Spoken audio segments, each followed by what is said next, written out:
Ubu just dutangiye nayo tubasuhuza tubashimira uburyo ki mudahwema kutugaragariza urukundo mukunda amakuru tuba twabateguriye umunsi ku wundi. Uyu munsi rero tukaba tugiye kubagezaho amakuru agezweho mu Rwanda mu karere ka Kicukiro, dore ko batewe ubwoba n'abajura abica abazamu babatemaguye. Abaturage bo mu murenge wa Masaka mu karere ka Kicukiro baravuga ko batewe impungenge n'abajura bakomeje kwica abazamu barinda zimwe mu ngo zo muri aka gace babatemaguye.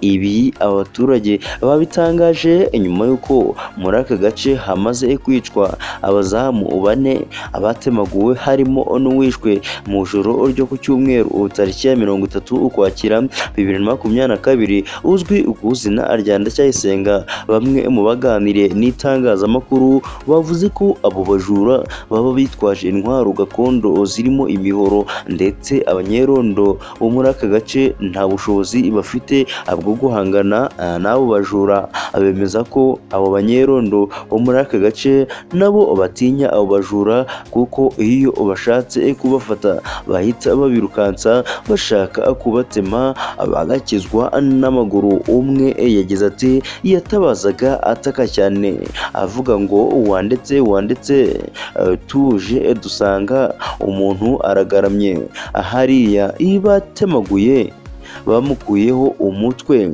Undi yagize ati njyewe namwumvise ataka avuga ngo wandeka ariko ntabwo nakinguye. Uwamutemaguraga yabikoraga ahagaze iruhande rw'igiti. Yakomeje avuga ko ubwo yabonaga abo bajura bari gutemagura uwo muzamu yahise avuza induru atabaza. Umunyamabanga nshingwabikorwa w'umurenge wa Masaka Nduwayezu Alfred yavuze ko hagiye gukazwa umutekano n'amarondo, anashishikariza abaturage gutanga amakuru ku gihe. Yagize ati nibyo ibyo bibazo turabifite mu duce dutandukanye mu murenge wacu, ariko icya mbere ni uko duhumuriza abaturage bakumva ko inzego z'ubuyobozi zihari, ariko hari icyo tubasaba ni ubufatanye, kuko ibi bintu bibera mu midugudu yacu tugomba guhagurukira rimwe twese